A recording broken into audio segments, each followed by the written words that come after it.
తెలంగాణ పశ్చిమాసియాలో యుద్ధం ప్రభావం బియ్యం ఎగుమతులపై పడింది. భారత్ నుంచి బియ్యం ఎగుమతులు నిలిచిపోయాయి.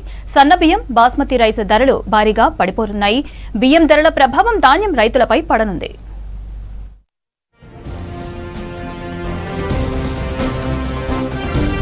తెలంగాణలో ధాన్యం కొనుగోలుకు సర్కార్ సన్నద్ధమవుతోంది. ఇప్పటికే ధాన్యం ఉత్పత్తిలో దేశంలోనే మొదటి స్థానంలో ఉన్నాం.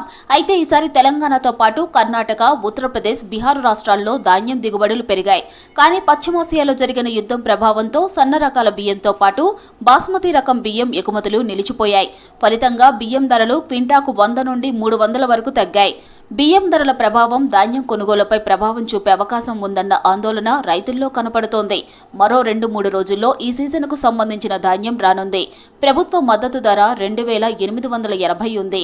ఈ నేపథ్యంలో ఎగుమతులు నిలిచినందున దొడ్డు ధాన్యం కొనేవారే ఉండరని మిల్లర్లు, వ్యాపారులు, ఎగుమతిదారులు చెబుతున్నారు.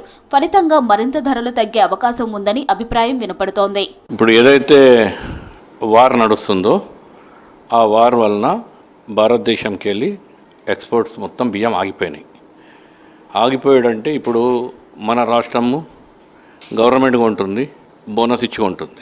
ఆ కొన్న బియ్యం రేషన్ షాప్లో ఇస్తుంది, మన గవర్నమెంట్కు నడిచిపోతుంది. సముద్రము యుద్ధం చేయడం వలన బియ్యాలు బయటకు పోవట్లేదు. తెలంగాణ నుంచి బాస్మతి, బీపీటీ బియ్యంతో పాటు 1010 రకం దొడ్డు రకం ధాన్యం గల్ఫ్ అరబ్ దేశాలకు ఎగుమతి చేస్తున్నారు. హర్ముజ్ జలసంధిని ఇరాన్ మూసేయడంతో సరుకు రవాణా చేయలేని పరిస్థితి. మరో మార్గంలో చుట్టూ తిరిగి వెళ్లాలంటే రవాణాకు రెట్టింపు సమయం పట్టే పరిస్థితి. చాలా అరబ్ కంపెనీలు మూసేయడంతో మార్కెట్ డీలా పడింది. బంగ్లాదేశ్, నేపాల్, పాకిస్తాన్ దేశాలకు సోనా మసూరి స్టీమ్ బియ్యం ఎగుమతి అవుతున్నాయి. ఎగుమతులు ఆగిపోవడంతో కంటైనర్లలో బియ్యం నిల్వలు అలానే ఉన్నాయి. తెలంగాణతో పాటు ఉత్తరప్రదేశ్, బీహార్, కర్ణాటక రాష్ట్రాల్లోనూ ధాన్యం దిగుబడి భారీగా పెరుగుతూ ఉండగా ఆయా రాష్ట్రాల నుంచి సైతం ఎగుమతులు లేకపోవడంతో అక్కడి బియ్యం సైతం తెలంగాణ మార్కెట్లోకి వస్తుంది. దీంతో బియ్యం ధరలు తగ్గే పరిస్థితి వచ్చింది.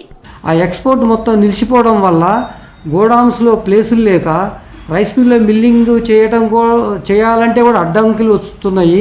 చాలా ఇబ్బందులు పడుతున్నారు రైస్ మిల్లర్సు.